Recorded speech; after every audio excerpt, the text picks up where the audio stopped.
কয়েক হাজার পরিবারকে এই প্রদীপ বিতরণের কাজ করেছি। যদিও এটাতে অনেক গ্যাপও থেকে যাবে, অনেক মানুষকে আমরা এই কয়েক হাজারের মধ্যে পারবো না হয়তো দিতে। আপনাদের যাদের আর্থিক সামর্থ্য আছে তাদেরকে অনুরোধ করব নিজের বাড়ি এবং পাশাপাশি যারা আর্থিকভাবে দুর্বল তাদেরকেও বিধায়ক যে কর্মটি করলো এই কাজটা আপনারাও আপনাদের সাধ্য মতো করুন। আমি প্রতি 20,000 পরিবার 1 লক্ষ প্রদীপ স্থানীয় কুমোরদের কাছ থেকে সংগ্রহ করে আপনাদের মধ্যে বিতরণের কাজ আজকে প্রথম পর্যায়ে 17টি অঞ্চলে শুরু করলাম। সবাই ভালো থাকবেন। আমাদের মূল মন্দিরগুলিতে এলইডি স্ক্রিনে রাম জন্মভূমি দেখানোর ব্যবস্থা থাকবে। 17টি অঞ্চলে 17টা বিশেষ মন্দিরে এই ব্যবস্থা আমরা কেন্দ্রীয়ভাবে করেছি। এর বাইরেও স্থানীয়ভাবে আপনারা যদি সবাই নিজেরা উদ্যোগ নিয়ে করেন সেটাও করতে পারেন, কিন্তু আমরা 17টা জায়গায় করেছি এবং সেখানে সামান্য প্রসাদেরও ব্যবস্থা থাকবে এবং বিকালে সন্ধ্যায় সব বাড়িতে প্রদীপ জ্বালিয়ে ভগবান রামচন্দ্রকে স্বাগত করবেন। এই মন্দির উদ্ধার করার জন্য 67 বার সংঘর্ষ হয়েছে, 3 লক্ষ হিন্দু শহীদ হয়েছে।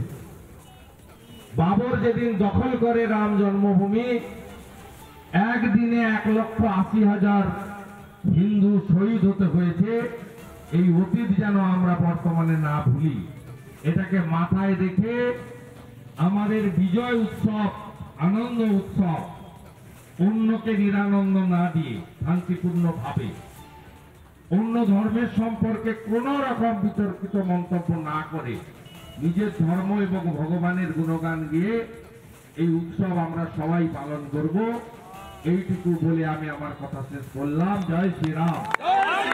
জোরসে বলো, মিলে আরো জোরে জয় শ্রীরাম।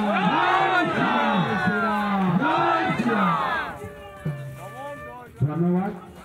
আমি এখন 5 জনের নাম ঘোষণা করছি, আপনারা চলে আসুন। মঞ্জুরি সাই, দেখতে পাচ্ছেন নন্দীগ্রামের শুভেন্দু অধিকারী বিরোধী দলনেতা, সেখান থেকেই বললেন আজ প্রদীপ বিতরণ অনুষ্ঠান ছিল এবং সেই অনুষ্ঠানে সেই কর্মসূচিতে অংশগ্রহণ করেছেন বিরোধী দলনেতা শুভেন্দু অধিকারী।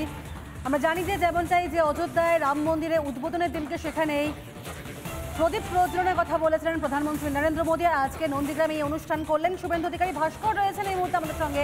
ভাস্কর, হাতে গোনা কয়েকটা দিনে অপেক্ষা, তারপরে রাম মন্দির সেখানে উদ্বোধন এবং একই সঙ্গে সেখানে প্রদীপ প্রজ্বলন হবে, যেটা এমনটাই প্রধানমন্ত্রী বলেছেন। আজকে নন্দীগ্রামে ঠিক একই কথা আবার শুভেন্দু অধিকারীর মুখে এই প্রদীপ বিতরণ অনুষ্ঠানে ছিলেন তিনি। আপনাদের হাতে তুলে দিচ্ছেন সনাতনের সেবক সম্মানীয় শুভেন্দু অধিকারী। একেবারে তনয়া, দেখো এই মুহূর্তে দাঁড়িয়ে বিরোধী দলনেতা শুভেন্দু অধিকারী নন্দীগ্রামের বিধায়ক, তিনি কিন্তু নন্দীগ্রাম বিধানসভায় বিভিন্ন এলাকায় প্রদীপ বিতরণের যে কর্মসূচি সেই কর্মসূচি পালন করছেন। এই প্রদীপ বিতরণ কেন? কারণ আর মাত্র কয়েক ঘন্টার অপেক্ষা, তারপরেই রামলালার প্রাণ প্রতিষ্ঠা হবে অযোধ্যাতে এবং সেই রামলালার প্রাণ প্রতিষ্ঠা উপলক্ষে গোটা দেশ জুড়ে প্রদীপ প্রজ্বলন করা হবে। এবং শুভেন্দুবাবু এবং এই মুহূর্তে শুভেন্দু অধিকারী রয়েছেন। শুভেন্দুবাবু গোটা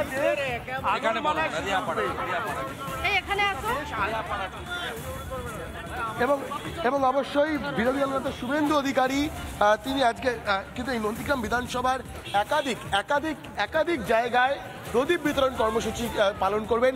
1 লক্ষরও বেশি প্রদীপ বিতরণ করা হবে নন্দীগ্রামবাসীর মধ্যে, যাতে 22শে জানুয়ারি যখন অযোধ্যায় রামলালার প্রাণ প্রতিষ্ঠা হবে সেই সময় গোটা নন্দীগ্রামও কিন্তু আলোর মালায় সেজে উঠতে পারে।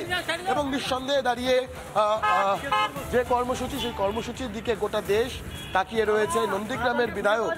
সেই নন্দীগ্রামের বিধায়ক শুভেন্দু অধিকারী তিনিও কিন্তু এই প্রদীপ প্রজ্বলন যে কর্মসূচি সেই কর্মসূচিতে অংশগ্রহণ করার জন্যই কিন্তু 1 লক্ষ প্রদীপ বিতরণের উদ্যোগ নিয়েছেন তনয়া।